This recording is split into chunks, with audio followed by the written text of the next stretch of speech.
Mesdames et messieurs, bonjour et bienvenue sur Info Télévision. Alors, vous êtes à Talent de femmes parle des femmes qui innovent, des femmes qui apportent un nouveau souffle, notamment dans l'économie du pays. Alors, aujourd'hui, nous sommes le samedi 9 juillet, aujourd'hui. Et oui, c'est la fête de la Tabaski. On souhaite déjà bonne fête à tous nos frères musulmans et tous les Camerounais qui célèbrent cette célèbre fête aujourd'hui. Bonne fête de l'Aïd, mais on espère qu'après l'émission, on aura tous mangé du mouton. Alors, sans plus tarder, nous allons prendre la première phase de cette édition de jeu. Aujourd'hui, on célèbre la femme comme chaque samedi à Info Télévision.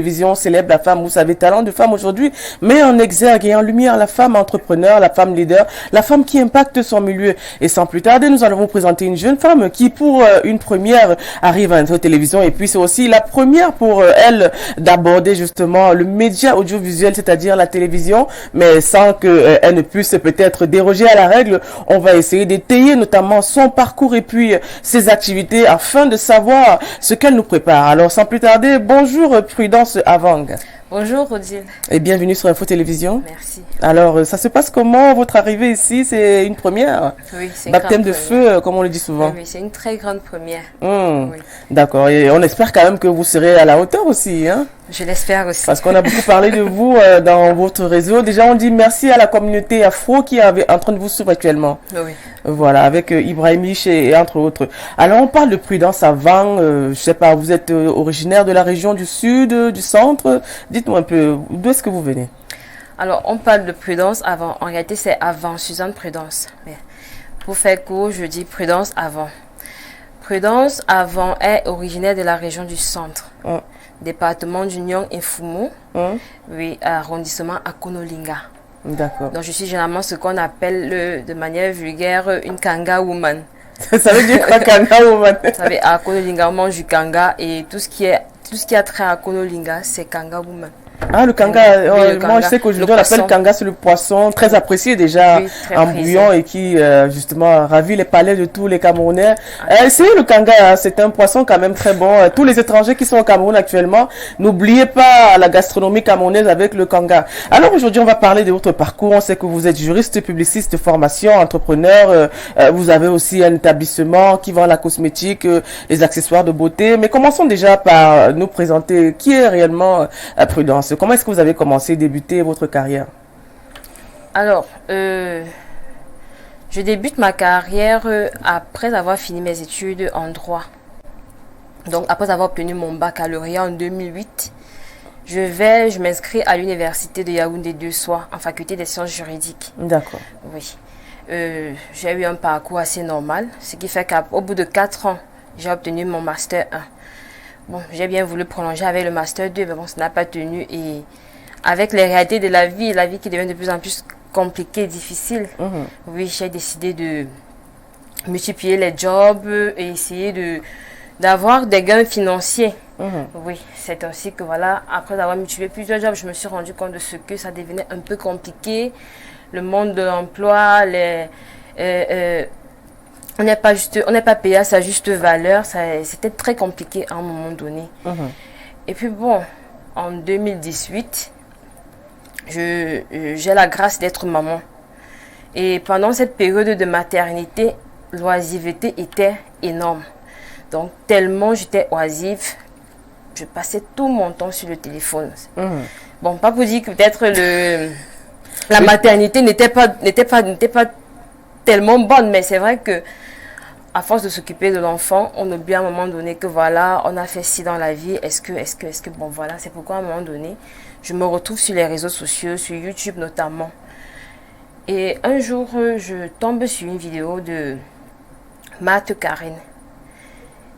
Une vidéo très inspirante, là où elle parle de l'entrepreneuriat féminin, là où elle parle des femmes, là où elle dit aux femmes, ne dormez pas, réveillez-vous. Qu'est-ce que vous faites? Qu'est-ce que vous faites? À un moment donné, je dis, ça c'est le déclic. Elle propose en même temps des articles. Tu peux vendre ci, tu peux vendre ça. Si à un moment donné, tu n'es pas à l'aise, là, tu vas... Là, je réfléchis, je dis, mais qu'est-ce que je fais? Pourquoi pas me lancer dans cette activité? C'est ainsi qu'en 2020, je décide de me lancer dans la vente des gaines amincissantes. Parce que j'ai commencé par la vente des gaines amincissantes. Oui, j'ai proposé à plusieurs femmes. Il y en a qui ont acheté. Mais il faut dire la vérité, à un moment donné, c'est un domaine pas très prisé. Ah, d'accord. Oui, c'est même pas très prisé, les gaines amincissantes. Pourquoi le milieu camerounais n'use pas forcément des gaines amincissantes? Oui, Parce que pas les femmes, vraiment. après peut-être avoir eu quelques maternités aujourd'hui, ont peut-être recours à ça, parce qu'on parle peut-être de l'eau chaude sur le ventre, les gaines peut-être viennent après. Ça se passe comment? Vous qui êtes dans la publicité, comment est-ce que vous faites pour vendre les gaines amincissantes aux femmes? Oui, nous proposons aux femmes des gaines amincissantes en leur disant que voilà, après la maternité surtout, vous avez des chances de retrouver votre ventre d'antan. Seulement, à un moment donné, l'activité devient restreinte. Ça devient difficile de gagner du terrain, de gagner de l'argent seulement avec cette activité. C'est pas pour dire, bon, j'ai peut-être arrêté, j'ai pas arrêté avec les gaines amincissantes. C'est juste qu'à un moment donné, je me suis rendu compte qu'il fallait que j'essaye de diversifier les articles, les produits. Oui. Donc c'est quittant des gaines amincissantes que j'ai viré au niveau des sacs à main, des sacs à main, des babouches, un peu de tout en fait. Tout ce qui est dans tout ce que les femmes aiment en général. D'accord. Oui. Et c'est de là en fait que me vient l'idée peut-être de créer une entreprise. Donc on peut dire ici que votre entrepreneuriat est beaucoup plus basé sur la femme, c'est ça? Dans un premier, oui. Je vais dire ça comme ça, oui. D'accord. Alors aujourd'hui, on vous voit avec des accessoires de beauté, cosmétiques. Vous avez une boutique à Emombo Auberge. Oui. Qu'est-ce que vous vendez là-bas? J'ai une boutique à Emombo Auberge, principalement. Bon, peut-être j'ai pas bien détaillé. En fait, le nom de l'entreprise, c'est Rosema Empire. Rosema Empire. Ah, Rosema vous avez Empire. carrément un empire. Hein? Oui, j'ai carrément créé une entreprise. J'ai pas voulu faire dans la dentelle, en fait. Ah. Mais Mais les Camerounais aujourd'hui se démarquent. Hein? Il y a Oui. Rosema Empire, Carimo Empire. Oui. On ne sait pas ce qu'on aura demain, mais bravo déjà. Hein? Merci, merci Odile. Donc en fait, je crée Rosema Empire et dans Rosema Empire, il y a 4 branches. Rosema Beauty, qui justement est déjà implémentée physiquement à Emombo Auberge. D'accord. Là, nous proposons des articles, des accessoires de beauté, articles hommes aussi, donc mais beaucoup plus articles femmes. Oui. Rosema Food, qui propose de la nourriture en fait, tout ce qui a trait à l'agroalimentaire. À l'agroalimentaire. D'accord. Oui. Et sur le marché actuellement déjà nous avons Rosema Food nous avons déjà le poivre blanc des Pinja que nous distribuons dans cette branche de Rosema Food. Ouais. Oui, nous avons Rosema Le poivre blanc, il faut le souligner, qui est très apprécié, notamment des restaurateurs italiens, français et même européens qui adorent réellement. C'est d'ailleurs le deuxième poivre blanc le plus consommé au monde actuellement. Le poivre blanc de Pinja a remporté un prix à ce titre. Ah d'accord. Oui. Ah, ben, il faudrait se vanter quand même du Made in Cameroun qui essaye déjà de franchir le pas en faisant justement cette transformation. Alors aujourd'hui on parle de vous en tant que femme entrepreneur, en tant que juriste, publiciste. Mais comment est-ce que vous quittez de la publicité pour être juriste? De la publicité pour être juriste? Oui. Est-ce que vous pratiquez tous ces métiers à la fois, publiciste, juriste, cosmétologue? En fait, je vais dire que j'ai mis en stand-by le côté juridique. Ah d'accord. Oui, j'ai mis en stand-by le côté juridique, bien qu'aujourd'hui, je pense que c'est une suite. Je vais dire quoi, c'est un prolongement en fait de mes acquis à l'école. D'accord. Oui, parce que dans le monde d'aujourd'hui, dans le monde des affaires, on a besoin de savoir ce que c'est que le droit. On le dit d'ailleurs, nul n'est censé ignorer la loi. Donc, à ce moment, le droit m'aide beaucoup dans mes activités que je mène. Oui, donc, je ne saurais dire que je me suis carrément détachée, mais pour le moment, je me concentre. Il faut le rappeler que vous vous lancez dans l'entrepreneuriat avec justement des réserves, hein, parce que si déjà vous maîtrisez le droit, ce sera un peu difficile de vous retrouver quelque part un peu spolié avec ce qu'on voit ici dehors. On va lire quelques réactions déjà. Question à votre invité, pourquoi le choix du nom Rosema Empire? C'est Dani la légende. Rosema Empire, c'est l'association de 2 prénoms, Rose et Emma. Ah d'accord. Donc c'est vraiment sentimental, ça vient du cœur en fait, Rosema Empire. Rose, ma maman s'appelle Rose, se prénomme Rose.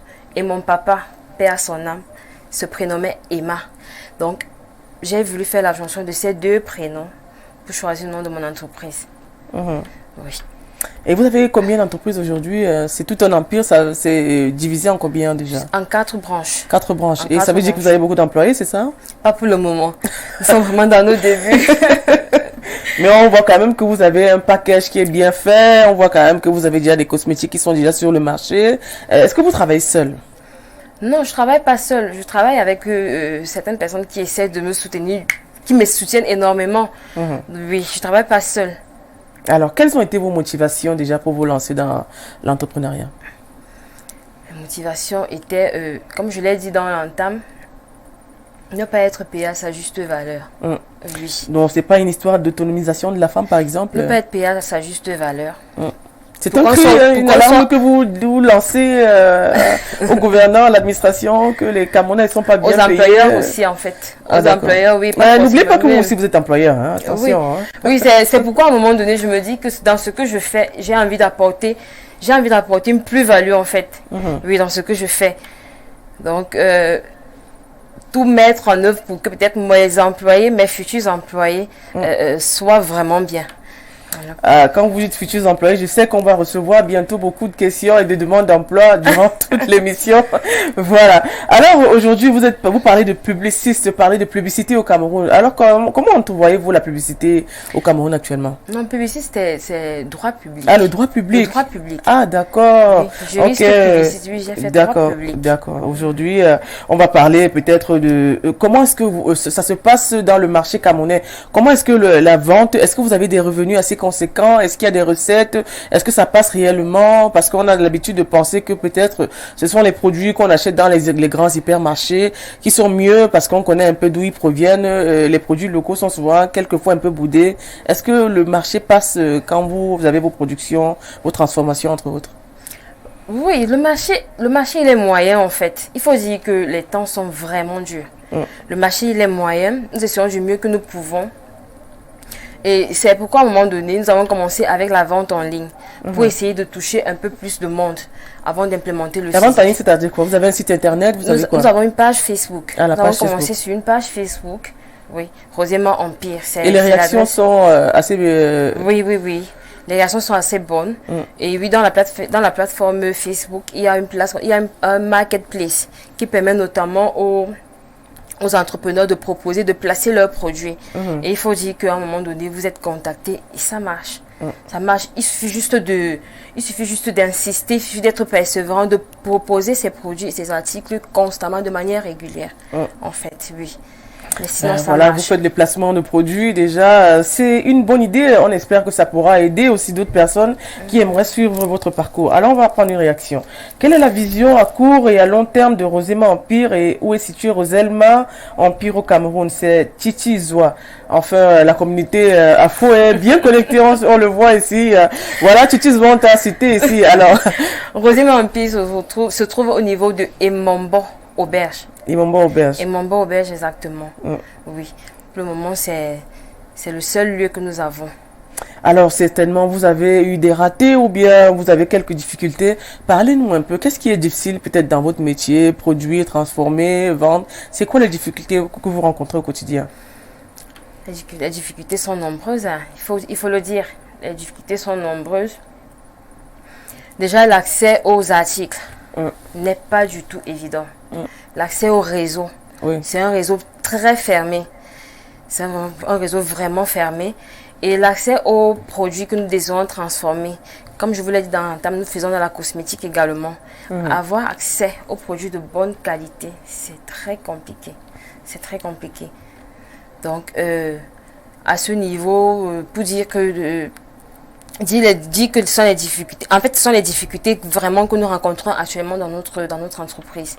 Oui, l'accès aux produits, au réseau, c'est assez fermé. Oui, parce que le poivre de Penja, quand même, j'ai vu un documentaire dans une chaîne concurrente où justement c'est les Occidentaux qui arrivaient au Cameroun justement pour avoir accès au poivre de Penja qui a une surveillance quand même assez restrictive. Hein. On voit des gens qui surveillent les champs de culture de Penja, du poivre et vous en vendez. Ça se passe comment? Vous avez des partenaires de l'autre côté? Oui, j'ai un partenaire de l'autre côté, du côté de Penja. D'accord. Je sais pas si je dois le dire, c'est ma grande sœur en fait. Ah, d'accord. Elle est dans l'agriculture, elle travaille au ministère de l'Agriculture, donc elle a assez de connexions à ce niveau. C'est elle qui me permet de me ravitailler, c'est elle qui cherche mes liens c'est elle qui cherche mes relations en fait pour que j'ai assez au poivre blanc de Penja. Donc grâce à elle vraiment, je parviens à obtenir le bon poivre de Penja. D'accord. Oui, l'authentique. Poivre blanc de Penja. Et c'est commercialisé avec des prix standards. Comment vous faites pour fixer des prix? En fait, on met un barème parce que les prix varient. Oui, il y a des saisons. Il y a des saisons à forte production et des saisons à production carrément difficile. Mais étant donné que le barème que nous avons déjà fixé auprès des clients, nous ne pouvons pas le changer. Nous essayons juste d'avoir des fournisseurs fixes. Oui.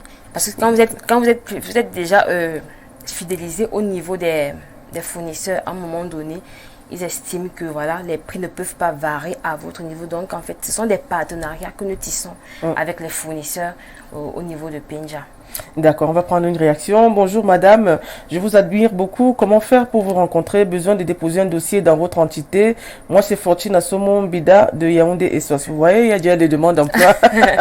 Voilà, alors aujourd'hui, on parle de vous, Prudence Avant, comme une femme quand même entrepreneur qui a beaucoup d'activités. Comment est-ce que vous arrivez à concilier tout ça? Vie de famille, on sait que vous êtes mère d'enfant, vie de travail et puis plusieurs entités dans votre empire. Comment est-ce que vous conciliez votre temps face à toutes ces activités? Il faut dire que c'est pas facile, Odile. C'est pas du tout facile. Les débuts ont été très difficiles. Dieu merci. J'ai une famille sur laquelle je me repose entièrement. Donc, par rapport, par exemple, à l'enfant, je ne souffre de rien. Maman s'en occupe. Elle sait que je suis occupée, elle sait que je dois être dehors, par exemple. Donc, par rapport à ça, c'est très difficile, en fait. Mais il y a une organisation, en fait. Il faut que je m'organise. Je sais que le matin, je dois me lever. L'enfant doit prendre son petit déjeuner. Je dois sortir, laisser l'enfant chez maman, aller à mon bureau et puis revenir prendre l'enfant le soir. C'est pas facile. Donc, tout ça, il va falloir que je prépare, que je fasse à manger à l'enfant et tout. C'est pas facile, mais c'est faisable. D'accord, c'est faisable. Juste de s'organiser, en fait. Toutes les femmes qui passent ici, qui font dans l'entrepreneuriat, sont quand même habituées à avoir ce genre de rythme de vie. On va prendre une réaction. Bonjour PDG de Roséma Empire. J'aimerais savoir quelles sont les difficultés auxquelles vous faites face dans l'entrepreneuriat en tant que femme et comment faites-vous pour vous en sortir, Madame Mireille Afro, toujours. Je l'ai dit tout à l'heure. Oui, je l'ai dit tout à l'heure que c'est assez difficile, mais il faut s'organiser. Il y a une autre réaction. Elle n'a pas cité la 4e branche de son empire. J'aimerais qu'elle le fasse, s'il vous plaît. Sani et Locke. Roséma Services. C'est-à-dire? C'est la 4e branche de Roséma Empire. Roséma Services propose des photocopies, un taxi disponible pour vos courses, par exemple. Oui. C'est dans ce sillage-là, en fait. Oui. Alors aujourd'hui, on sait que vous avez beaucoup d'activités, on sait que vous avez carrément 4 branches. On va un peu arriver dans le volet financement.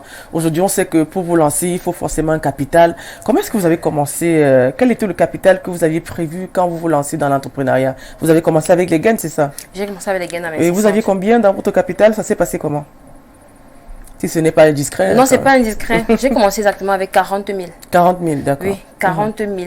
Avec 40 000, j'ai passé des commandes auprès de Matt Karine. J'ai été ravitaillée. Et c'est vrai que je l'ai fait sur commande. C'est-à-dire que j'ai fait monter des visuels. J'ai fait une sorte de prospection, en fait. J'ai publié un peu de partout.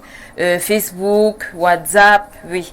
Et c'est à l'issue des commandes. Avec la somme de 40 000. Avec la somme de 40 000. Et quels ont été vos revenus? Ça s'est passé comment réellement? Vous vendiez la gaine à combien? Je vendais la gaine à 17 000 tantôt, à 18 000 tantôt. Oui. Oui. Mais le barème le plus élevé, c'était 20 000, en fonction du gabarit de la dame. La dame en face de moi, oui. Oui, ça a marché. Comment expliquer le processus? On veut savoir quel est le processus parce que peut-être qu'il y a des entrepreneurs, les futurs entrepreneurs qui nous écoutent. Vous commencez l'entrepreneuriat avec 40 000 et puis ça se passe comment? Vous vendez les gaines.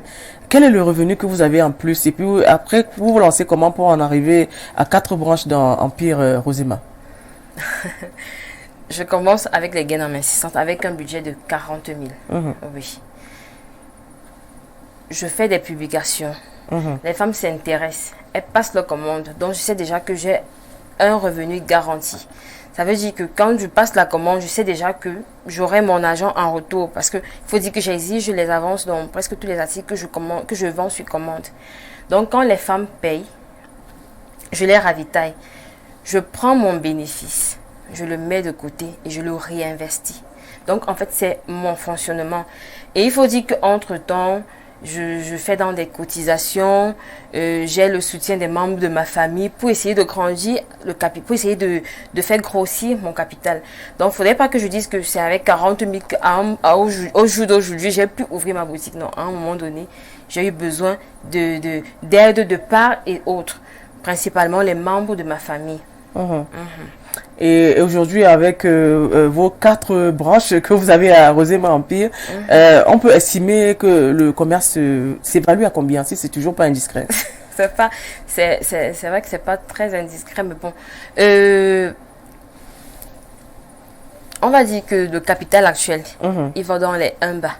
Oui, le capital actuel de Rosema Empire va dans les 1 bas. 1 bas, ça veut dire quoi? 1 million. Si Ah, 1 million, d'accord. Oui. Parce qu'il faudrait que les téléspectateurs puissent comprendre ce que ça veut dire 1 bas. Alors aujourd'hui, on vous voit en tant que femme entrepreneur, on vous voit en tant que publiciste, juriste publiciste dans la cosmétique. Aujourd'hui, on sait que c'est l'entrepreneuriat féminin qui vous définit. Que pensez-vous en général de l'entrepreneuriat féminin au Cameroun? Est-ce que vous pensez que c'est une porte de sortie face au chômage, face à la recherche d'emploi? Oui. Qu'est-ce que vous avez constaté déjà dans votre entourage? Vous êtes avec vos consoeurs qui font dans le même boulot que vous. L'entrepreneuriat féminin, c'est une très grande porte de sortie. À un moment donné, les temps sont tellement difficiles qu'il faudrait bien qu'à un moment donné, que la femme, à un moment donné, essaye comment je vais dire ça? À un moment donné, l'entrepreneuriat permet et sauve beaucoup de femmes. Et à un moment, je me rends compte au jour d'aujourd'hui que l'entrepreneuriat féminin camerounais s'en sort énormément. Oui, beaucoup de femmes. Il y a plus de femmes dans l'entrepreneuriat, c'est ça? J'ai spécifié entrepreneuriat féminin. Beaucoup de femmes s'en sortent. Beaucoup de femmes ont compris et beaucoup de femmes se lancent dans des activités. Oui. Et là, aujourd'hui, est-ce qu'il y a des gens qui vous disent, voilà, on souhaiterait être comme vous? Oui. Ouais. Tout à l'heure, d'ailleurs, j'ai reçu un message d'un homme, curieusement d'un homme, un camarade du lycée bilingue de Ngaoundéré qui m'a écrit, m'a dit tout à l'heure, je serai scotché à la TV pour pouvoir regarder l'émission. Sache que tu m'inspires énormément. Oui, je suis salariée actuellement, mais j'ai envie de me lancer dans l'entrepreneuriat. Oui, juste qu'aujourd'hui, je suis encore en train de réfléchir. Je lui ai dit, tiens, lance-toi. Oui, il y a beaucoup de bons dans l'entrepreneuriat, beaucoup de bons. Oui, il y a une question. Quel conseil pour les jeunes filles qui veulent se lancer dans l'entrepreneuriat? Bon, peut-être vous avez déjà répondu. Oui, peu importe le domaine d'activité, les filles, lancez-vous. Il y a tout à faire. Il y a beaucoup à faire. Il y a tellement d'activités. Il y a tellement d'opportunités. Sachez seulement saisir. Choisissez votre couloir et avancez dans ce couloir-là. Oui, on dit souvent... en essayant de grandir, en fait. Avant de se lancer dans l'entrepreneuriat, il faut avoir la vision et il faut choisir le type d'entrepreneuriat parce que vous, par exemple, vous faites dans la cosmétique et peut-être dans la vente des produits, entre autres, et les prestations de services. Mais est-ce que tout le monde peut faire ce genre de choses? Tout le monde peut faire tout. D'accord. Parce qu'il y en a certains qui ont dit, moi j'avais commencé à vendre déjà peut-être les fruits, ça n'a pas marché, je suis allé vendre les habits, ça n'a pas marché, mais c'est un jour quand j'ai commencé à vendre des produits que moi je fabriquais, genre savon et trucs, ça a commencé à marcher. Pourquoi est-ce que certains s'en sortent dans certains domaines et d'autres pas? Moi je pense simplement que ceux qui ont peut-être vécu ça n'ont pas été assez patients, pour ma part. Ah, c'est la patience qu'il faut? Pour moi c'est la patience. Faut être patient. Voyez, nous on a commencé en ligne. Si en ligne, tu ne parviens pas à vendre, à un moment donné, tu vas te dire que tu ne vas pas pouvoir vendre. Moi, je me dis, c'est la patience qui paye. Faut pas se précipiter. Faut pas se dire que, bon, voilà, comme j'ai commencé à vendre des fruits aujourd'hui, demain, à tout prix, je dois déjà... Non, dis-toi que tu commences à vendre des fruits. À force, les gens vont s'habituer à ce que tu vends des fruits. À force, tu vas te faire un nom. Et puis, il ne faut pas aussi se dire que tu prends un comptoir, tu déposes et puis tu te... Non. Faut toujours se dire qu'il faut chercher des clients. Il faut à un moment donné. Donc, il ne faudrait pas qu'on se dise que on vend simplement et non. Faut être patient, faut être persévérant. J'insiste là-dessus. La persévérance, la patience. La persévérance dans l'entrepreneuriat est essentielle, est primordiale. D'accord. Il y a une autre réaction. Salut à vous et à Suzanne. Courage à la jeune battante. La promotion 4 droits vous félicite pour votre détermination. Merci. Christian Mboutou. Je ne sais pas si vous le connaissez. Voilà, on a déjà un peu parcouru un peu le domaine de l'entrepreneuriat, mais on va continuer avec ce qu'on appelle le Made in Cameroun. C'est vrai que ça revient beaucoup dans les médias, ça revient dans les discussions. Aujourd'hui, qu'avez-vous comme regard face au Made in Cameroun qui essaie d'être valorisé, mais qui n'a pas toujours l'assentiment de tout le monde? Le Made in Cameroun est propre au Cameroun. Je pense que le Made in Cameroun doit vraiment être suivi de près par le gouvernement camerounais. C'est une valorisation de l'État camerounais. Et pour ce faire, le Made in Cameroun doit être, je vais dire, bien encadré. Bien encadré. Je pense que tout cela qui font dans la promotion du Made in Cameroun, en fait, le gouvernement doit se dire que voilà, doit faire comme une sorte de prospection. Dès qu'il entend Made in Cameroun, il doit être attiré par la chose. Il se dit que c'est la valorisation de l'État camerounais, en fait. Oui. Donc, à mon niveau, je pense que le Made in Cameroun n'est pas assez valorisé au Cameroun et pourtant mérite toute l'attention possible par les dirigeants camerounais. Oui, les pouvoirs publics. Alors, je crois quand même qu'il y a des foires qui sont organisées, des foires d'exposition. Il y a beaucoup de ministères qui s'en occupent aussi de pouvoir valoriser le ministère du Commerce, des Arts, de la Culture, entre autres de l'élevage aussi, qui essaie de valoriser justement les jeunes producteurs et puis les jeunes entrepreneurs. Mais est-ce que vous pensez que peut-être c'est aussi la faute des jeunes entrepreneurs qui peut-être qui ne sont pas mieux informés parce qu'il y a toujours ce volet information qui n'est pas toujours bien adapté. L'information n'est pas assez relayée. Ouais. Oui, moi, pour ma part, je découvre certaines foires. À jour J-1, il faut par exemple payer pour avoir par exemple un stand. Il faudrait que je me prépare financièrement. Donc moi, je me dis, l'information n'est pas assez relayée. Bon, je ne sais pas s'il y a des subventions peut-être après ou alors pour que ce soit de bouche à oreille. Mais moi, pour ma part, expérience personnelle, je n'ai jamais eu une information de foire à temps pour que je puisse me préparer de manière financière et être, par exemple, participant. Bon, peut-être me dire que c'est un laxisme, peut-être c'est un laxiste de ma part, peut-être c'est un laxiste des autres Camerounais, mais moi, je pense que l'information n'est pas assez relayée et surtout pas à temps. Est-ce que peut-être ce ne serait pas à vous d'aller peut-être vers les pouvoirs publics, aller vous présenter, présenter votre entreprise et dire voilà, nous souhaiterons avoir une collaboration franche avec votre ministère, l'administration camerounaise, notamment pour faire valoriser le Made in Cameroun comme ça se passe ailleurs aussi. Ça me donne peut-être des idées aussi. Oui, peut-être que je ne l'ai pas encore, peut-être encore fait, mais c'est peut-être une idée aussi, Odile. Alors on va prendre une réaction, il y en a beaucoup. Nous savons que du fait de la culture africaine, les contraintes familiales brident les femmes dans l'entrepreneuriat. Comment parvenez-vous à concilier la gestion de votre foyer et les activités que vous menez? Je crois que la réponse a été dite, mais de toute façon, la répétition est la mère de toute chose et vous pouvez toujours répondre. Comme je l'ai dit, dans toute chose, il y a une organisation. Il y a une organisation. Quand une femme sait qu'elle se lance dans l'entrepreneuriat, elle sait qu'elle a un conjoint.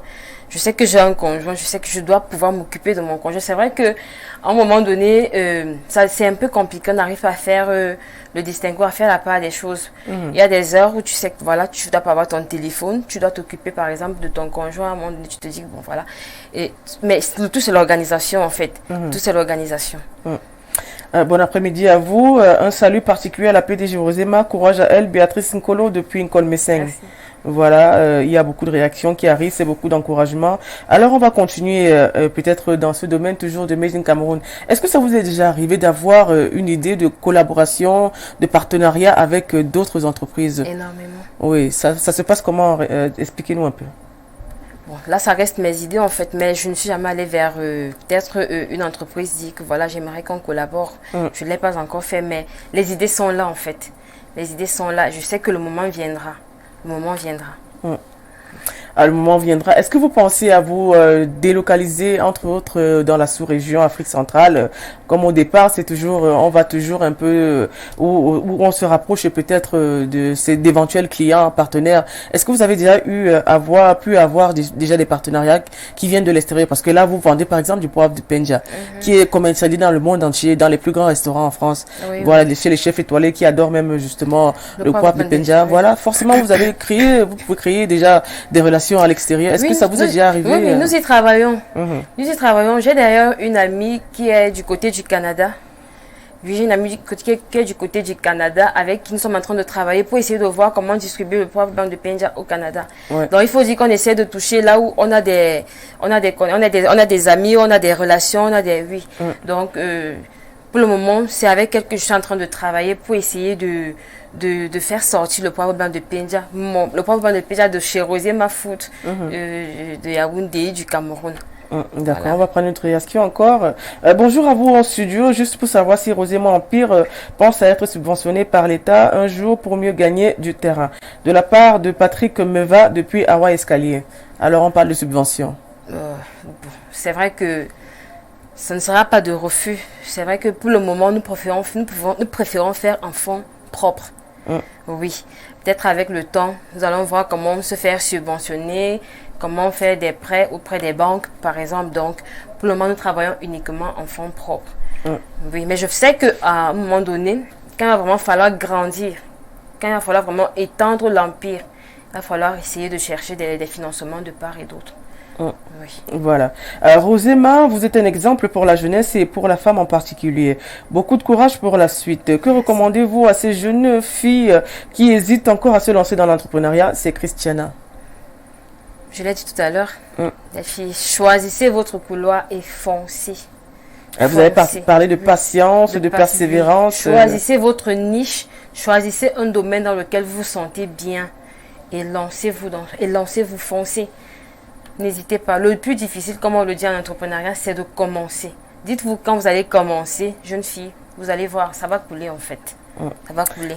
On sait toujours qu'il y a toujours un modèle qui nous définit quelque part dans l'entrepreneuriat et même dans des autres métiers. Quel a été votre modèle déjà au départ? En fait, sur le plan familial, parce que moi j'ai 3 modèles. Actuellement, j'en ai 3. C'est vrai qu'il y en a peut-être plus, mais il y a des femmes qui m'ont plus inspiré. Sur le plan familial, il y a ma maman qui est un modèle pour moi. Je me souviens, quand nous étions par exemple en Gaoundéré, elle était déjà dans l'entrepreneuriat. Elle vendait des beignets et elle s'en sortait plutôt très bien.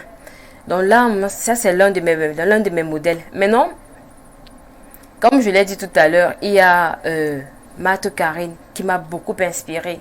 C'est grâce à elle que j'ai eu ce déclic en fait. Donc je ne saurais la citer parmi mes modèles à ce jour. Et aussi la députée Noran. Ah, Noran Footsing. Oui, ouais. La députée Noran.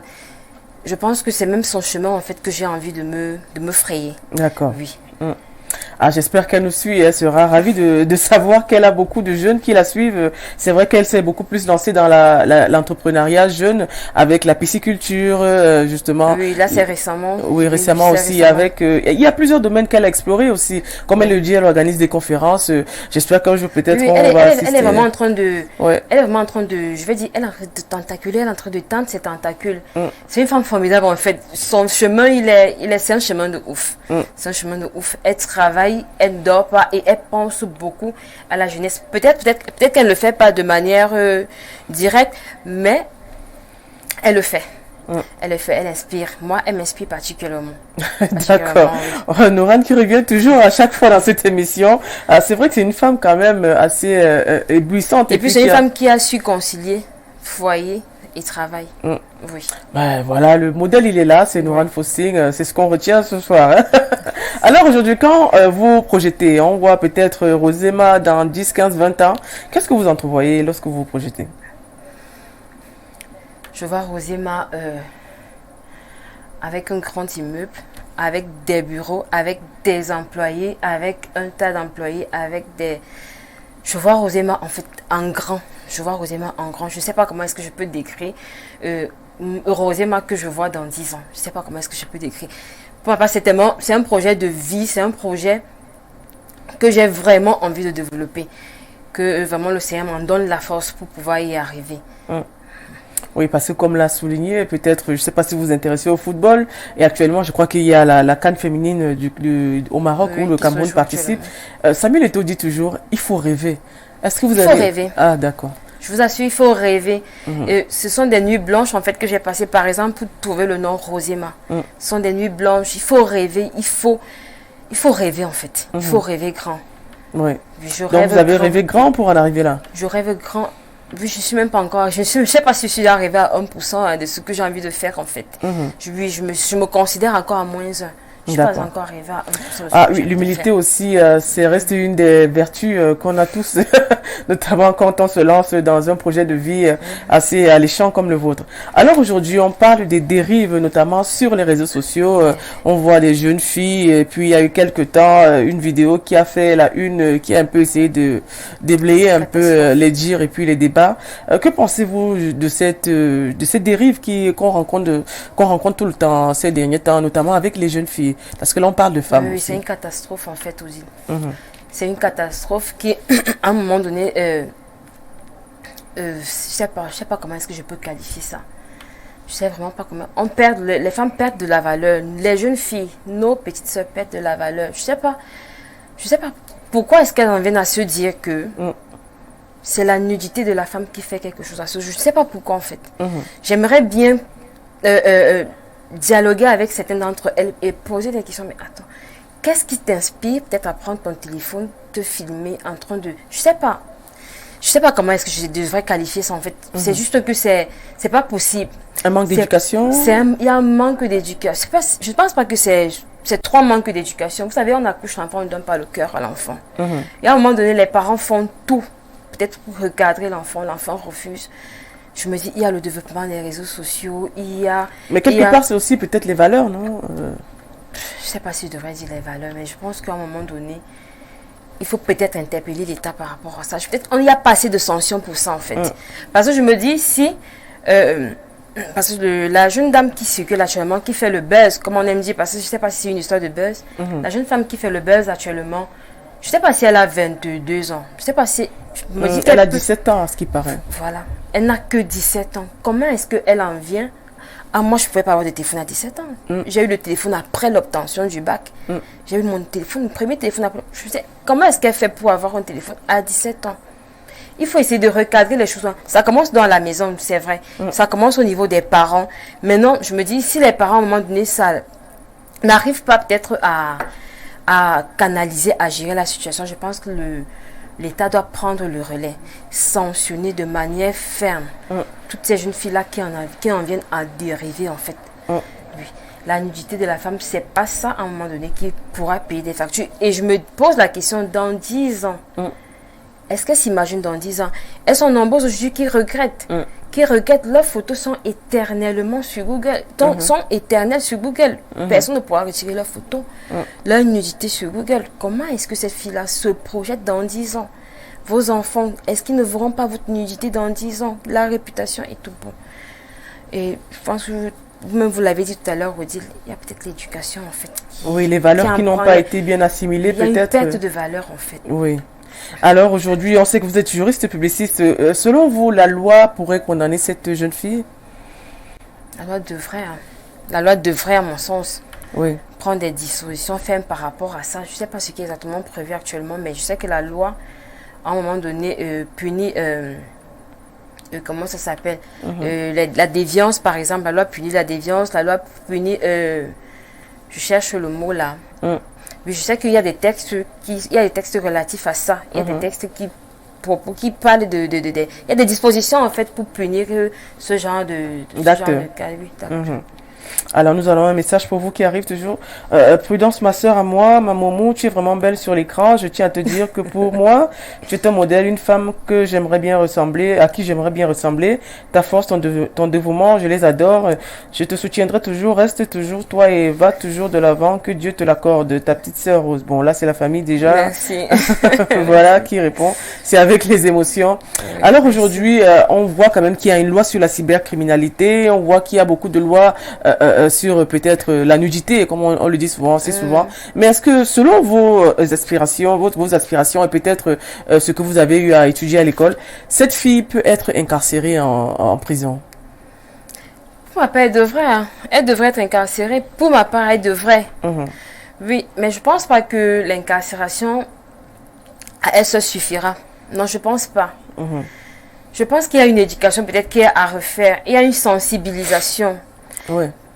Peut-être monter même des projets et prouver à la fille que, bon, dans 10 ans, ma chérie, comment est-ce que tu te vois? Est-ce que tu penses à toi dans 10 ans? Moi, je me dis que l'incarcération, oui, peut-être, mais il n'y a pas que ça, en fait, parce qu'elle pourra sortir, recommencer. Donc, il y a un problème de sensibilisation, un problème peut-être de refaire l'éducation des jeunes filles actuellement, oui. Oui, on va lire encore quelques questions. Bravo, madame la PDG de Rosima Empire. Le Cameroun a besoin de jeunes dames comme vous. Première question, à votre avis, est-ce que l'entrepreneuriat masculin s'oppose à l'entrepreneuriat féminin? Et deuxième question, que dites-vous face aux agissements d'une certaine Fianga Cynthia sur les réseaux sociaux actuellement? Le Doukanko depuis Yaoundé.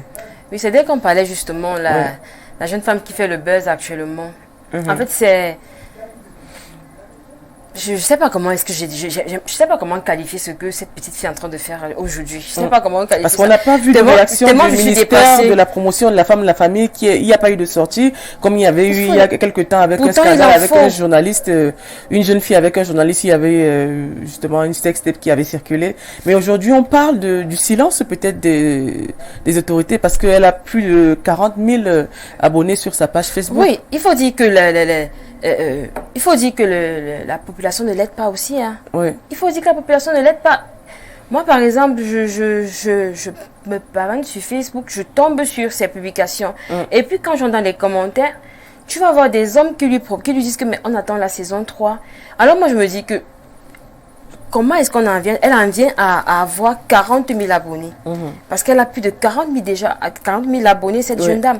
Comment est-ce qu'elle fait pour en avoir autant d'abonnés? Donc je me dis qu'à un moment donné, c'est la population l'encourage à un moment donné à faire ce qu'elle. Moi je me dis, si elle se met à faire cela et que toutes les valeureuses personnes qui vivent au Cameroun se disent que non, on l'ignore carrément, je me dis à un moment donné, ce sera une sorte peut-être de remise en question. Elle pourra peut-être se remettre en question et se dire que bon, en fait, ce que je fais n'intéresse personne. Mais j'ai l'impression qu'au Cameroun, c'est la nudité, ce sont les sextapes, c'est ça en fait qui intéresse plus la jeunesse camerounaise à un moment donné. Oui, parce que je n'arrive surtout pas à justifier le fait que cette jeune dame a déjà plus de 40 000 abonnés. Quand on sait que nous, on se peine à la tâche à proposer des articles, à proposer par exemple des formations en cosmétique, à proposer ci ou ça. Les gens ne s'y intéressent pas. Les gens ne s'y intéressent pas. Je vais prendre un exemple, si vous le permettez. Bien sûr, bien sûr. Il y a des pages sur Facebook. Tu fais des publications qui ont trait à ce que tu proposes comme article, à ce que tu proposes comme prestation. Donc, aussitôt tu proposes, aussitôt c'est retiré. Aussitôt tu proposes, aussitôt on retire ta publication en fait. Mais, la même journée, peut-être la même minute, tu vois quelqu'un qui propose, par exemple, elle qui propose une vidéo d'elle en train de danser à moitié nue. La publication est en train de circuler en fait sur les pages, sur les pages, dans les groupes et tout. Donc, on a bien à se demander, mais attendez, on avance, on veut avancer, on veut réussir ou alors on veut rétrograder. Donc, je pense qu'à un moment donné, il va falloir que nous-mêmes, que les jeunes, ceux-là qui encouragent, soient sensibilisés, se disent que voilà, il y a des choses qu'on ne peut pas continuer à encourager à un moment donné. Alors, on va prendre quelques réactions. Avez-vous des actionnaires? Sinon, envisagez-vous d'ouvrir votre capital au public? Oui. Dans un futur, on va dire plus ou moins proche. Pour le moment, nous n'avons pas d'actionnaire. Je suis l'unique actionnaire de mon entreprise. Ah, ça, c'est déjà bien. Alors, je suis très content pour toi et bonne chance pour la suite. Mayram Djibrila. Merci. Bon, c'était un message d'encouragement. Bonjour à vous, le maître du micro. Merci pour le travail que vous abattez pour la nation camerounaise. Senga, Orly depuis Ndokpasi et Douala. Merci à vous aussi qui nous suivez. C'est notre rôle. On a besoin d'avoir cette éducation. Nous sommes là pour éduquer la masse. Bonjour à vous sur le plateau. Je viens apprécier cette jeune dame déjà pour son courage, sa détermination et surtout sa persévérance. Aussi, elle a l'air humble et posée. Que le bon Dieu lui permette d'aller au bout de sa vision. Chez Lucienne Zanga. Merci. Voilà, vous avez beaucoup de réactions et d'encouragements qui arrivent à votre endroit. Bonjour à vous, le maître du micro. Bon, c'était la même réaction qui a été envoyée plusieurs fois. Aujourd'hui, on voit justement votre acharnement, notamment dans le domaine pour lutter contre l'emploi, le chômage, la pauvreté. Est-ce qu'aujourd'hui, vous pensez que avec l'avènement de ce qu'on appelle la vie chère, cette capacité à pouvoir être déterminé dans peut-être l'entrepreneuriat va continuer ou bien peut-être ça peut ralentir peut-être le processus? Ça doit continuer. Ça doit continuer. Il n'y a pas de nord, il n'y a pas de marche en arrière. Non, ça doit continuer. C'est comme on l'a dit tout à l'heure, le travail, la persévérance. C'est vrai que ça devient de plus en plus compliqué. Oui, c'est vrai que nous, par exemple, au niveau avec le poivre blanc de Pinja, nous avons fixé un barème, ce qui fait que nous évitons de subir les inflations des prix. C'est pour dire qu'à un moment donné, ça augmente, ça baisse, mais nous sommes obligés de continuer, nous sommes obligés de travailler, nous sommes obligés de chercher des moyens en fait de satisfaire la clientèle. C'est pas facile, mais c'est faisable. C'est faisable. Alors, on va lire notre message. Dans Prudence, comment vous vous sentez quand le gouvernement vous laisse, vous les femmes, exemplaires pour prendre des femmes dites influenceuses pour valoriser le Cameroun à travers le monde? Ça, je sais pas trop. C'est qu'il faut répondre à cette question. Je sais pas trop. Je sais pas trop quoi dire en fait. Je sais pas trop quoi dire en fait. Le gouvernement fait ses choix. Je pense qu'à un moment donné, ce sera à nous. Nous qui voulons être des femmes autonomes, ce sera à nous de nous démarquer. Ce sera à nous d'aller vers le gouvernement. C'est une question assez complexe en fait. Ouais, je pense quand même que le gouvernement, avec plusieurs ministères, se sont associés aussi pour valoriser l'entrepreneuriat et notamment l'entrepreneuriat féminin, parce qu'il y a beaucoup de forums qui sont organisés dans tout le Cameroun, que ce soit à Maroua, à Douala, à Yaoundé. On a déjà eu beaucoup de forums où des femmes se sont dévoilées, notamment dans plusieurs secteurs et même des femmes ingénieures entre autres. Alors aujourd'hui, est-ce que vous voyez faire autre chose que l'entrepreneuriat? Oui, pourquoi pas? Comme par exemple... Pourquoi pas? Je compte repartir sur les bancs. Repartir sur les bancs, d'accord. Finir mon Master 2. J'avais été admise en Master 2. Oui. J'ai eu l'autorisation pour la rédaction du mémoire. Oui, seulement, à un moment donné, j'ai dû arrêter, j'ai dû faire un choix. Donc, je compte repartir sur les bancs. Je compte être docteur à un moment donné. Oui. Donc, je compte repartir vous visez être un doctorat, en fait. Oui. Bonjour à vous sur le plateau et bon courage à Suzanne Prudence. C'est Arsène depuis Tico. Ma question est de savoir si Suzanne ait un cœur à prendre. Ah, d'accord. Je sais pas. Il y a de tout dans les questions. Non, Suzanne n'a pas un cœur à prendre. Voilà, la réponse a été donnée. Alors, aujourd'hui, on parle du digital. On sait que vous travaillez sur le digital. Oui. Selon vous, l'usage du digital peut apporter un plus à l'économie camerounaise? Parce que là, on parle d'économie numérique et puis on parle du digital aujourd'hui, parce qu'on a des ministères qui commencent déjà à se digitaliser, et puis vous qui travaillez dans le digital, est-ce que les revenus, la plus-value est-elle beaucoup plus augmentée avec le numérique? C'est vrai que le digital, c'est vrai que c'est un domaine que je ne maîtrise pas encore très bien. Je parlais peut-être du numérique, par exemple. Oui, le numérique, c'est une avancée énorme. Dans tout ce qu'on entreprend de faire aujourd'hui, si tu ne fais pas dans le numérique, je ne sais pas comment est-ce que tu feras pour t'en sortir. C'est un moyen de communication un peu plus facile que le présentiel. Donc, le numérique, oui, c'est un point très nécessaire, surtout pour ceux-là qui font déjà dans l'entrepreneuriat. Comme je l'ai dit tantôt, nous avons commencé par la vente en ligne. Oui, c'est grâce au numérique que nous avons commencé à vendre. Et nous avons vendu pendant 2 ans en ligne. Est-ce que c'est sécurisé? Il y a une sécurisation qui est mise en place? C'est vraiment pas... C'est pas tellement sécurisé, hein, parce qu'il faut dire qu'il y en a qui ont déjà eu à perdre leur compte, qui ont eu à perdre leur page Facebook, qui ont eu à perdre ci ou ça. Oui, il faut juste essayer de voir comment faire du mieux qu'on veut. Vous savez, il y a tellement d'embûches, il y a tellement d'obstacles dans tout ce que nous faisons. Tellement d'obstacles, mais si on s'en tient à ces obstacles, à un moment donné, on ne pourra rien faire.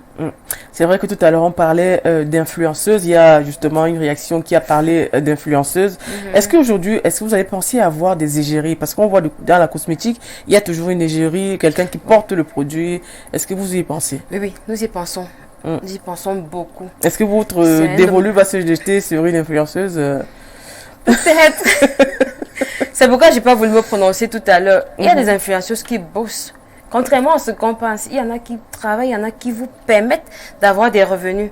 Et vraiment, quand je me suis déjà renseignée auprès de plusieurs personnes. J'ai une amie, par exemple, qui fait dans l'entrepreneuriat, qui fait dans mon dépense minceur. Nous sommes d'ailleurs partenaires.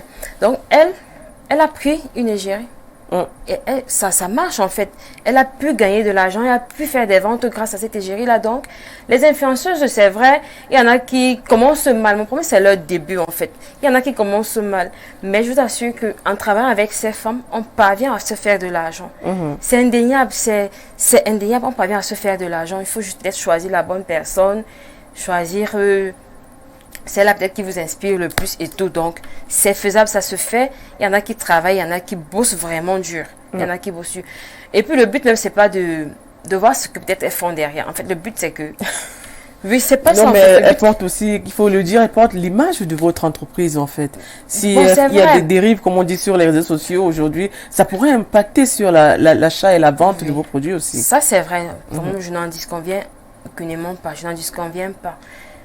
Mais à un moment donné, il va falloir faire avec, je sais pas ce que je vais dire, en fait, il va falloir faire avec, il va falloir se faire de l'argent, il va falloir se faire des revenus. Parce que là, c'est vrai que, ouais, d'ici quelques années, on fera peut-être des conférences pour savoir qui est influenceuse ou pas, parce que là, on se perd avec des jeunes filles qui montrent un peu de leur corps, des jeunes filles sans valeur, on peut le dire, c'est pas un jugement, mais parce qu'aujourd'hui, on se retrouve quand même dans un pays de droit au Cameroun, où aujourd'hui, on a des jeunes compatriotes qui exposent, mettent à nu leur nudité, et puis il n'y a pas de réaction directe de l'administration, notamment des ministères des Affaires sociales ou du ministère de la Promotion de la Femme et de la Famille. Ça devient quand même un peu inquiétant, il faut le dire ici à la télé. Hein.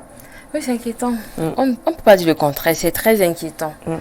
C'est très inquiétant. Ce qui dérange encore plus, c'est que parmi ces influenceuses, par exemple, il y en a qui ont subi.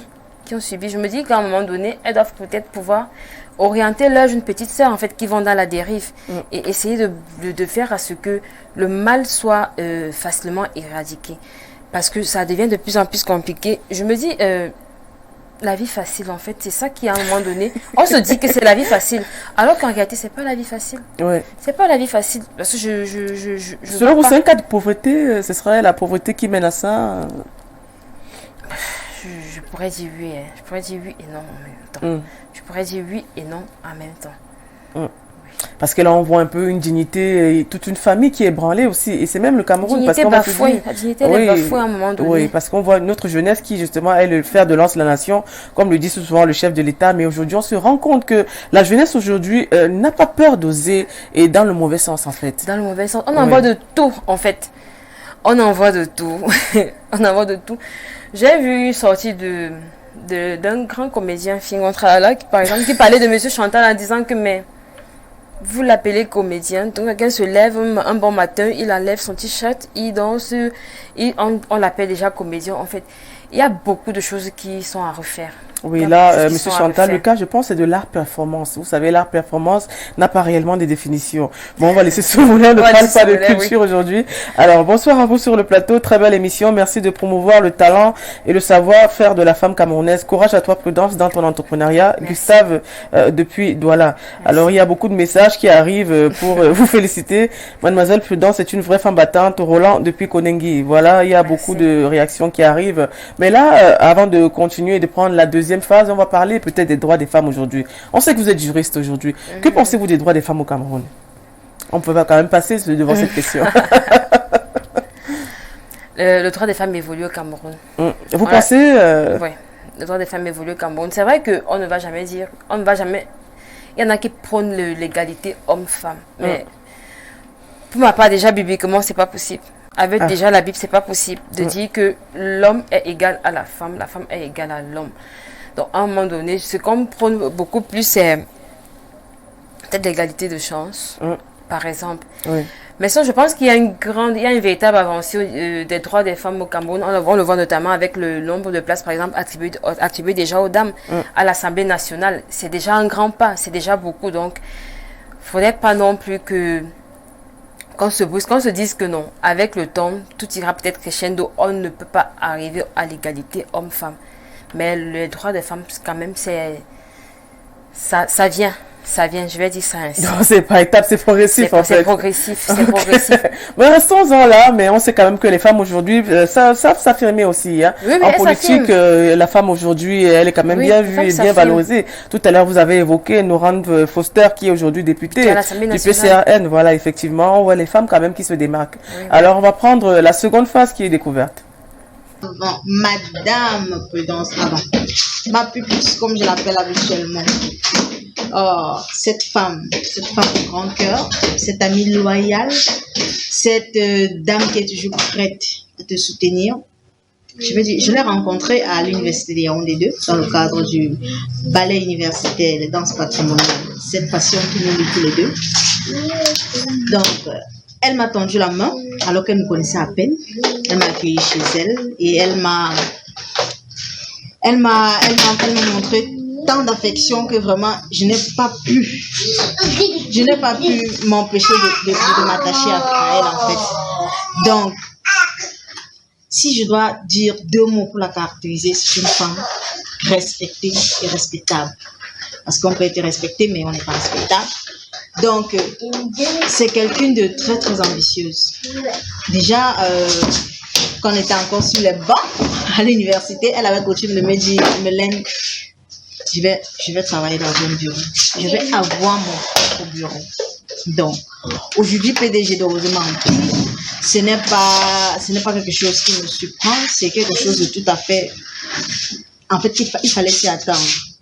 Donc, avec ses ambitions et les moyens qu'elle se donne pour y parvenir, je suis sûre qu'elle va atteindre ce rêve-là d'être un entrepreneur au rang international.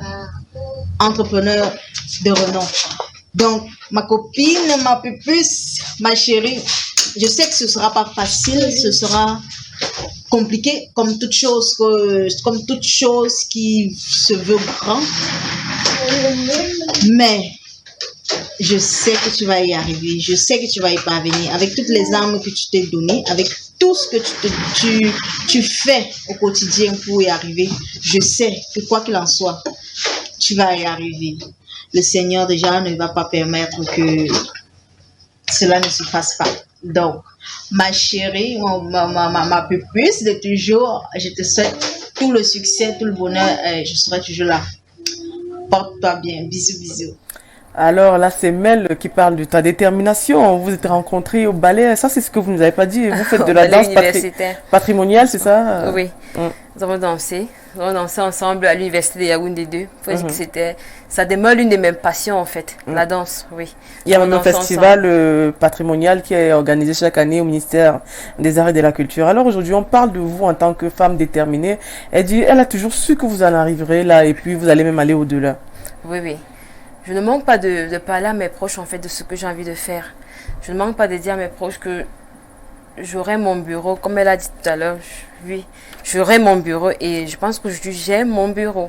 Donc, je ne manque pas de partager mes projets, de dire que voilà, j'ai envie de faire ça, qu'est-ce que tu en penses et tout. Donc, en fait, c'est une amie, c'est une sœur, elle connaît mon parcours. D'accord, on va prendre un message avant de passer à la seconde vidéo.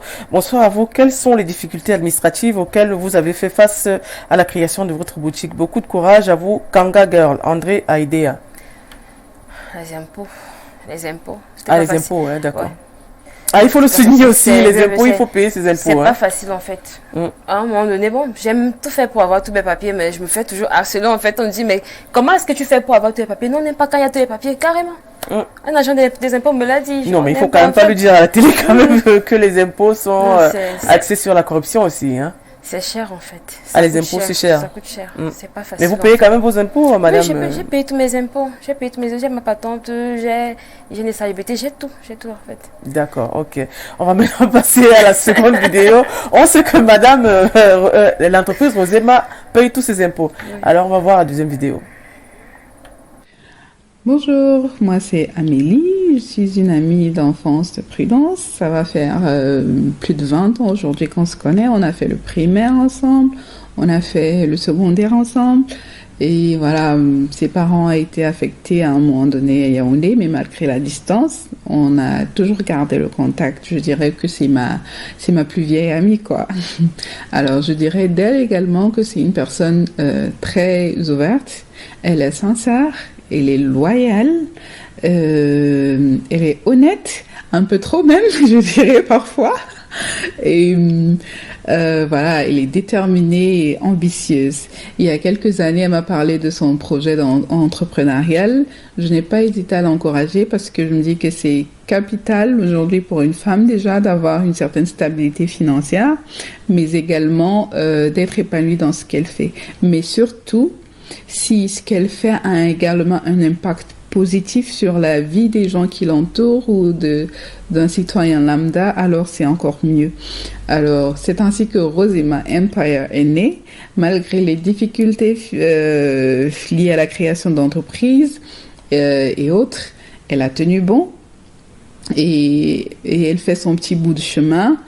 Et voilà quoi, je suis convaincue que d'ici quelques années, on la retrouvera au sommet. En tout cas, c'est tout le mal que je lui souhaite. Et voilà, je lui souhaite vraiment beaucoup de courage, beaucoup de détermination, que cette détermination ne te quitte jamais. Voilà quoi, je suis convaincue qu'on parlera de toi d'enfance, qui sait. Voilà. Allez, bisous. Alors, c'est Amélie qui parle justement Oui. de votre détermination comme l'a suivi la vidéo précédente. On parle ici notamment justement vos objectifs que vous continuez à concilier avec votre vie et puis vous fixez toujours des priorités. Peut-être c'est de ça qu'elle parle aussi. Oui. Déjà, je suis surprise. Je suis très heureuse en fait de la voir à l'écran. C'est une amie de très longue date. Elle n'a pratiquement pas de temps. Et un peu un moment de jumeaux très récemment, donc elle est bousculée entre le boulot et les deux enfants. Donc, je suis très contente de la voir de l'autre côté de l'écran. Donc, c'est vraiment un sacrifice pour elle, en fait, de pouvoir m'adresser un message parce que, voilà. Donc, Ah, on s'en ému un peu là.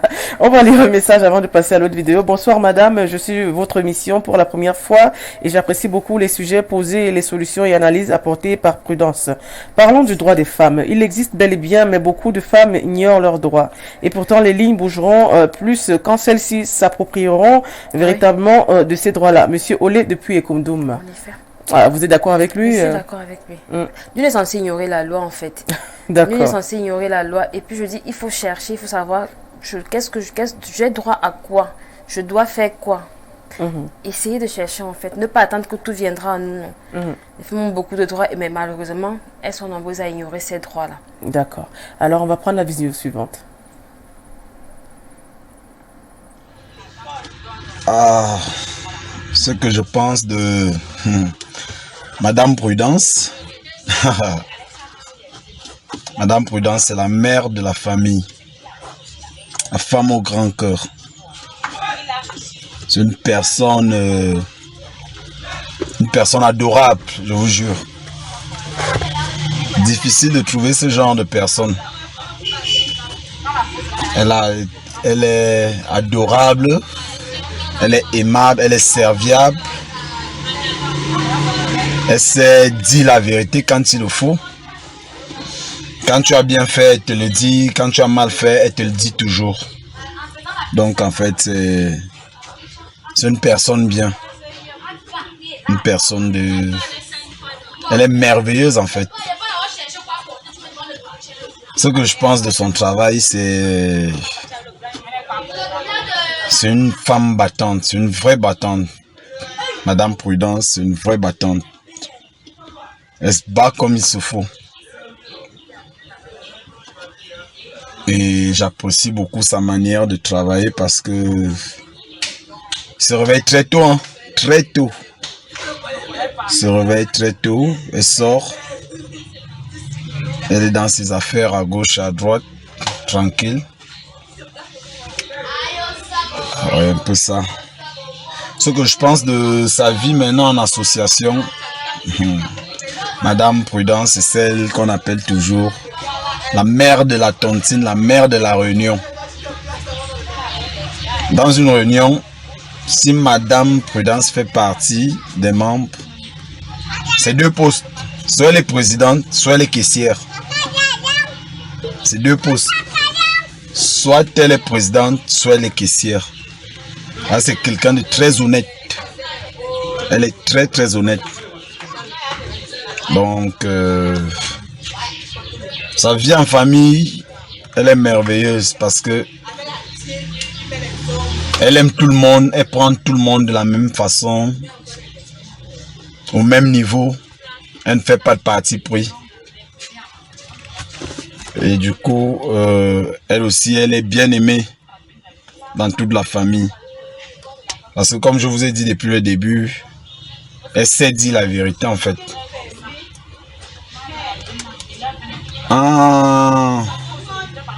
En famille amicale, c'est comme je vous ai dit, elle a toujours été la mère. C'est vrai qu'elle n'a pas 50 ans.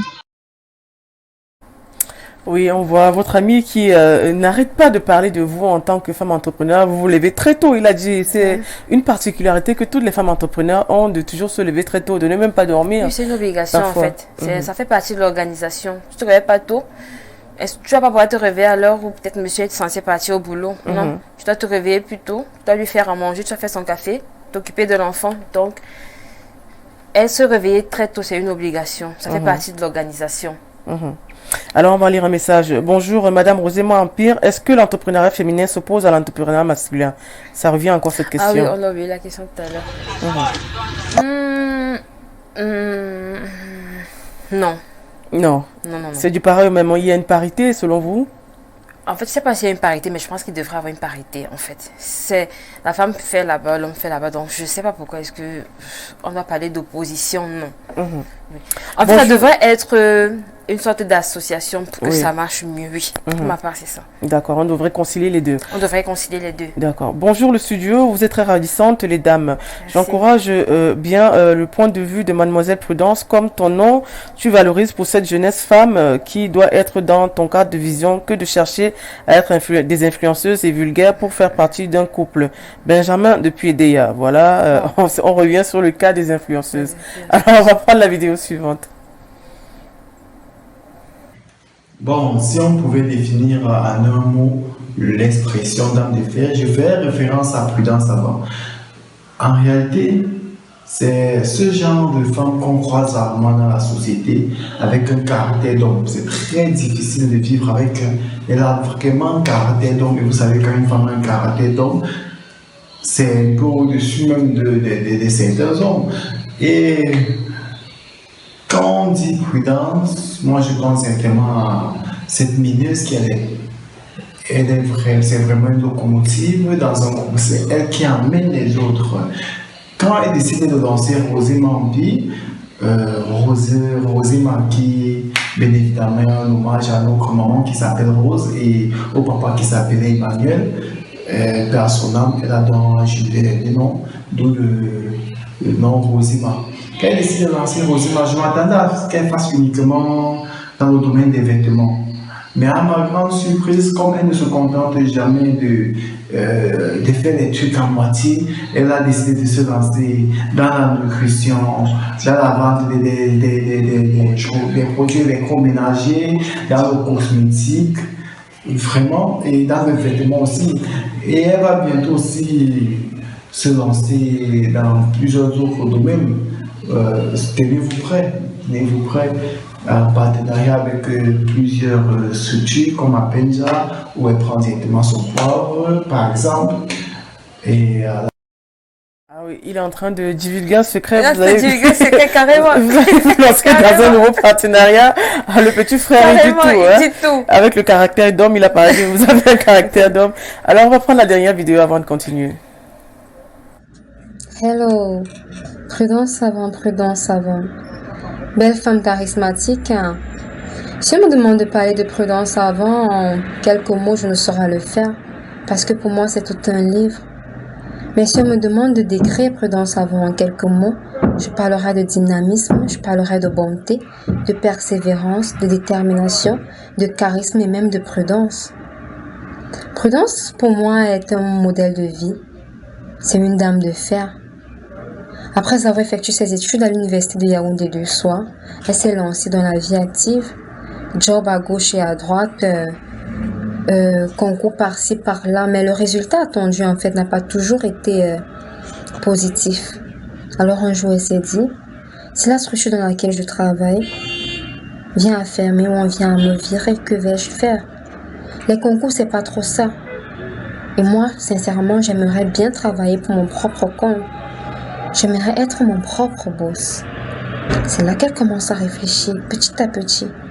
Et puis elle décide par la suite de mettre sur pied, qu'elle décide par la suite de commencer avec les ventes en ligne. Quand elle se lance dans les ventes en ligne, ça n'a pas été facile avec des clients douteux, insatisfaits, etc. Mais elle a persévéré. Pas 1 an, pas 2 ans. Si je ne me trompe pas sur les chiffres, c'est 3 ans, au moins 3 ans minimum avant d'ouvrir Rosé Mampaya et Mombo Belge. Alors, quand elle décide de mettre sur pied une structure physique, c'est parce qu'elle s'est dit, je ne peux pas me limiter au virtuel, à la vente en ligne. Elle vient nous voir, elle dit, voilà mes sœurs, j'ai longuement réfléchi, voilà, je suis dans les ventes en ligne, ça fait 3 ans déjà, j'aimerais également me lancer dans le physique, il me faut un local, il me faut ci, ça. Elle a réfléchi, elle a longuement réfléchi. Après, elle a dit, et le nom de ma structure, j'aimerais bien qu'il porte 2 prénoms, Rose et Emma. Prénom de maman et prénom de notre défunt père, d'où Rose Emma. Alors, le plus gros projet de vie, je peux vous assurer de prudence avant actuellement, c'est Rose Emma Empire. Ce n'est pas un projet à court terme. Déjà que Rose Emma Empire enferme en son sein Rose Emma Beauty et Rose Emma Food pour le moment. Et c'est Rose Emma Beauty qui est déjà implantée à Imombo. Et avec le temps, si Dieu le veut, Rose Emma Food également implantée à Imombo. Et avec le temps, si Dieu le veut, Rose Emma Food également sera implantée. Alors, Rose Emma Empire, c'est pas un truc banal, c'est pas un jeu, c'est un projet en fait qui au fil des années, je peux le dire avec beaucoup de certitude, offrira des opportunités à tous ces jeunes voulant entrer dans la vie active, à toutes ces personnes qui à un moment donné se sont dit, voilà j'en ai marre de la vie, voilà je suis fatiguée et tout. Ces jeunes-là pourraient trouver leur compte en fait à Rose Emma au fil des années. Là, je peux vous l'assurer. Prudence Avant, c'est un modèle de vie. C'est un modèle de vie.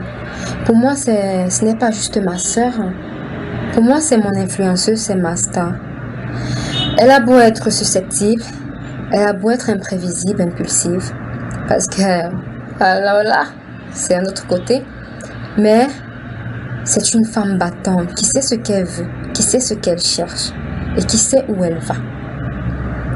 Tout ce que je lui souhaite aujourd'hui, c'est beaucoup de courage, de persévérance. Je sais que elle s'en sortira dans cette vie, coûte que coûte, s'en sortira. Alors, ma Moumou, comme on aime bien s'appeler, trop de love pour toi et beaucoup de courage et de force. Les éloges de la petite sœur. Alors, on vous voit sourire quand vous voyez votre petite sœur exprimer un peu qui vous êtes notamment dans la vie quotidienne. Oui, petite sœur en même temps assistante. Ah, d'accord. Oui, actuellement assistante de tu es la patronne, hein? Oui, je suis la patronne. C'est une entreprise en fait familiale? Non, c'est juste qu'avec les débuts, c'est un peu plus compliqué. On se dit, bon, avec la famille, ça va un peu couler pour le moment et tout, donc. Et elle fait très bien son job, elle fait très bien à la perfection son travail en fait. Elle sait faire le distinguo entre les affaires et la famille. Oui. Oui, on parle de professionnalisme ici avant, afin de faire évoluer peut-être votre business. Alors on va prendre la dernière phase qui est la phase quiz, entre autres. Nous sommes de retour sur Talent de Femme. Talent de Femme aujourd'hui reçoit Prudence Avant, qui a justement eu l'assentiment de beaucoup de réactions, autant sur le net que par SMS. Alors, on va prendre cette phase qui est le quiz, qui est justement la dernière rubrique. Le quiz, ici, on parle de questions quelque part un peu sociétales et puis des faits marquants de la société. La première question va porter sur cette question. Selon vous, quelle pourrait être la solution pour lutter contre l'exploitation des jeunes filles en Afrique? On sait que vous êtes juriste, ça détient peut-être de votre boulot aussi, hein? Oh, c'est vrai que c'est une question intéressante. Oui, c'est vrai que c'est une question intéressante. C'est pourquoi je disais tantôt dans notre échange que l'État n'en fait peut-être pas assez à un moment donné. L'État n'en fait pas peut-être assez. Et je me dis aussi que les jeunes filles doivent peut-être vaquer à d'autres occupations pour à un moment donné n'être pas victimes de certaines pratiques. Oui, donc moi je continue d'interpeller l'État sur certains points en fait, particulièrement celui-là. La lutte contre la protection, pour la protection des jeunes filles, l'exploitation des jeunes filles. Parce qu'aujourd'hui en Afrique, on voit des jeunes filles qui sont maltraitées, des jeunes filles qu'on envoie en mariage, des jeunes filles même qui dans les familles reçoivent des sévices quelque part corporels. On parle du pressage des seins, on parle de l'excision, on parle du travail des enfants, entre autres. Que pensez-vous justement, quelle est la méthode qu'on pourrait utiliser pour essayer d'éradiquer justement... C'est pourquoi j'ai parlé tantôt de l'État en fait, parce que si on en arrive là, ça veut dire que ça avait l'assentiment de la famille, Si on arrive à peut-être masser les seins des jeunes femmes, on arrive peut-être à inciser certaines femmes. Oui. J'ai dernièrement regardé un documentaire qui parlait justement de ça. Il y a des pratiques tellement terribles, tellement outrageuses. Donc je me dis, c'est l'État à un moment donné qui doit pouvoir recadrer et qui doit pouvoir sanctionner ces adeptes de ce genre de pratiques en fait. Oui. Donc selon vous, la société civile peut-être devrait suivre le pas de l'État? La société civile est peut-être complice parce que moi, si la famille est d'accord, ça veut dire que c'est la société civile, entre parenthèses, on va dire, la famille. Oui, si la famille est d'accord et que la famille peut-être ne fait rien pour pallier à ça, pour lutter contre cela, l'État doit prendre le relais à un moment donné, doit mettre des barrières, doit sanctionner de manière rigoureuse toutes ces personnes adeptes de ces pratiques. À un moment donné, oui. D'accord. Alors, on va parler d'un sujet quand même qui semble toujours faire rigoler beaucoup de personnes. Aujourd'hui, on parle en Afrique, dans certains pays, notamment en Afrique de l'Ouest et en Afrique de l'Est, de l'effet de la polyandrie. Que pensez-vous de la polyandrie? Non, c'est pas possible en fait. Non, c'est juste pas possible en fait. C'est juste pas possible. Pour ma part, c'est peut-être une abomination. Je sais pas si c'est peut-être fort ce que je suis en train de dire, mais une femme polyandre, déjà moi je pense que le mot polyandrie ne devrait pas exister en fait. Pour ma part, le mot polyandrie en Afrique ce serait pas possible, non? Non, pour ma part c'est pas envisageable, c'est pas possible en fait. C'est inimaginable. Ouais. Mais pourtant le mot il est bien là, hein? Il est bien là, il existe pourtant en Inde. Il existe. En Inde c'est une pratique courante en Inde. Oui, mais en Afrique, particulièrement au Cameroun, je vois mal la polyandrie s'installer. En fait, c'est pas possible. Moi, quand on voit, comme on dit souvent généralement, des femmes qui ont plusieurs copains, n'est-ce pas quelque part une forme de polyandrie un peu masquée? C'est exactement, c'est une polyandrie masquée en fait. C'est une polyandrie masquée, c'est ça en fait. C'est ça. On ne va pas dire autre chose, c'est une polyandrie masquée. C'est juste qu'elle est officieuse, on ne peut pas l'officialiser pour le moment, c'est tout. Mais c'est une polyandrie masquée. Et vraiment, c'est pas possible. Vraiment, les femmes qui sont adeptes de ce genre de voix, c'est pas possible. D'accord, on va prendre une réaction. Trop de leurs photos, ma prudence va de l'avant. Boss Lady, Madame Ambara depuis Ekondoum. Voilà, on va prendre la question suivante. Que pensez-vous des écarts d'âge entre les couples mixtes où la femme est plus âgée?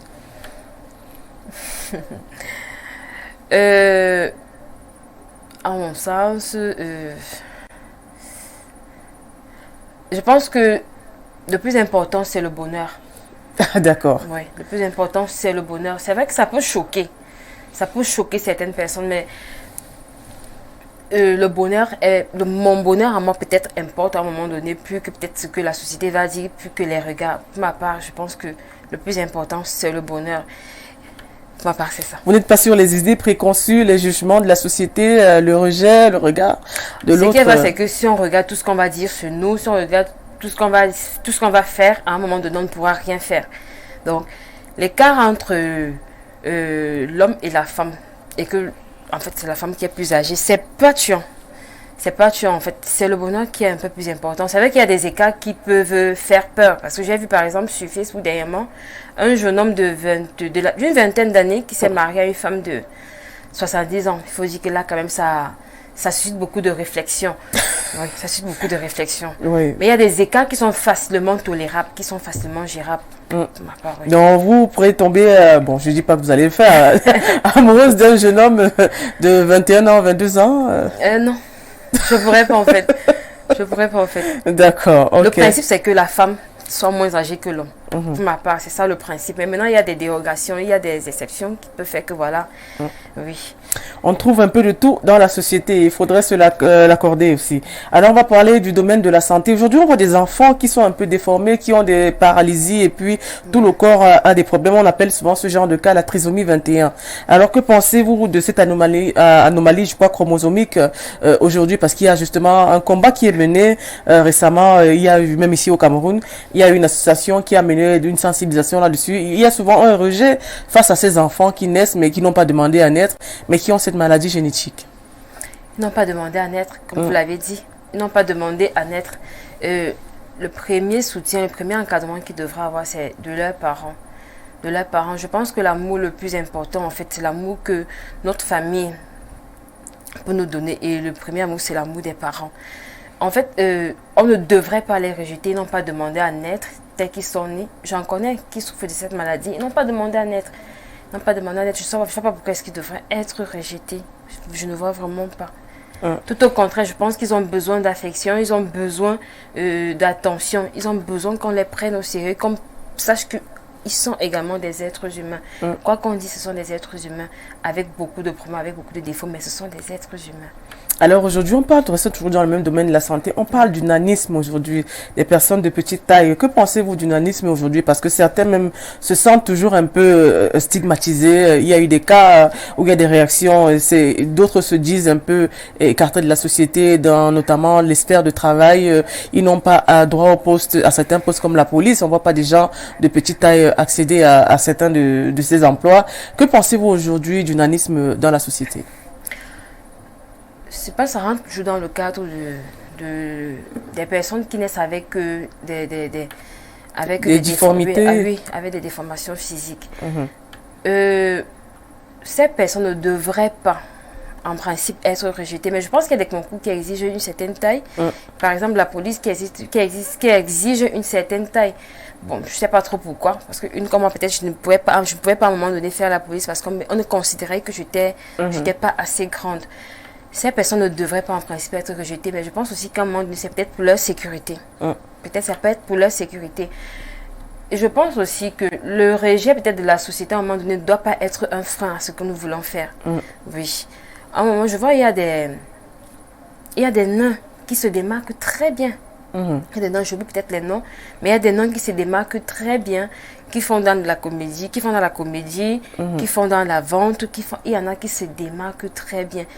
Oui. Moi, je me dis à un moment donné, ce sera assez nain de prouver que voilà, nous sommes pareils, nous sommes tous pareils. Nous méritons beaucoup de choses, nous méritons d'avoir certains avantages au même titre. Donc, en réalité, la société ne devrait pas les rejeter.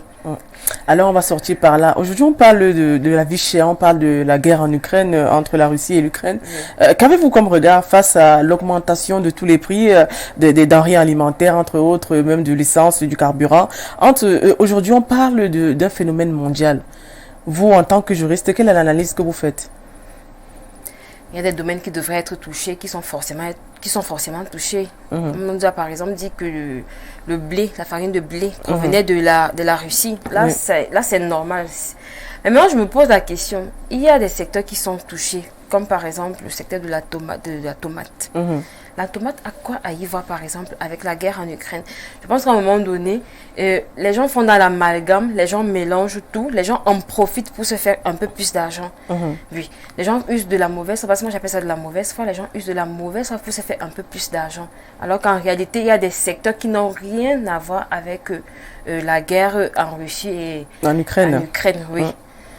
Voilà, ça c'est la réponse de Madame Prudence Avant. Avant voir les dernières réactions, selon mon planning, la jeunesse camerounaise mérite d'être traitée le bâton à la main, une rééducation pour un avenir meilleur et sécurisé sur les réseaux sociaux. C'était un reportage, une réaction de Benjamin depuis EDEA. Ouais, bon. C'est un peu brutal, violent. Le fouet était nécessaire pour nous.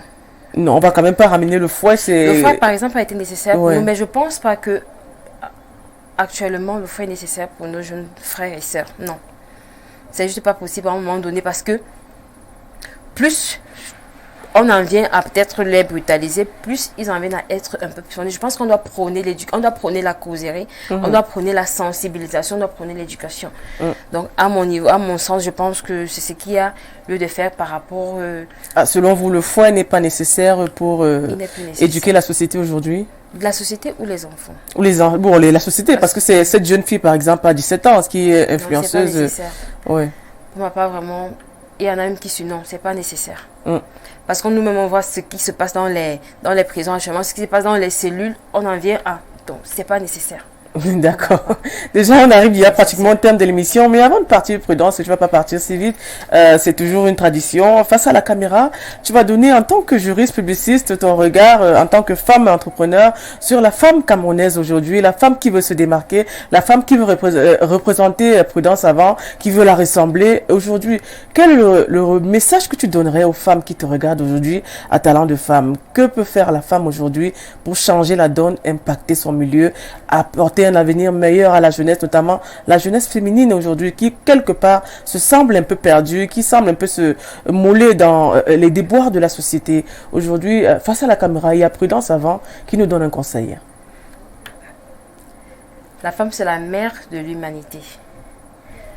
Tout ce que nous touchons, tout ce que nous faisons, tourne autour de la femme.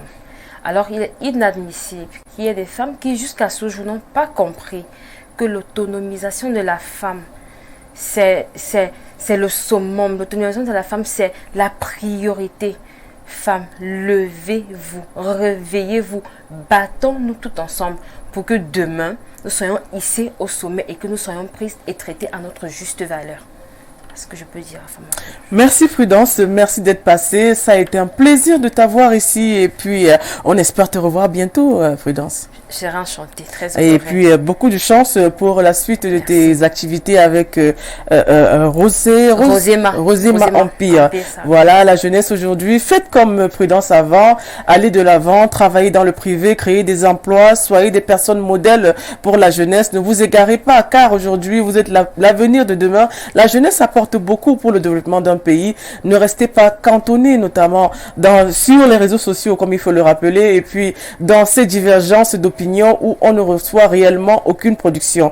Alors, merci de nous avoir suivis. Merci d'être passé chez nous à Info Télévision. Restez des nôtres pour la suite des programmes. On dit merci à Ben Val, ce réalisateur, à la supervision générale de Neveng, et puis à toute l'équipe technique qui s'est pliée en quatre pour nous. Passez un bon week-end et on dit à tout le monde Barkada Salah, et puis on se dit à samedi.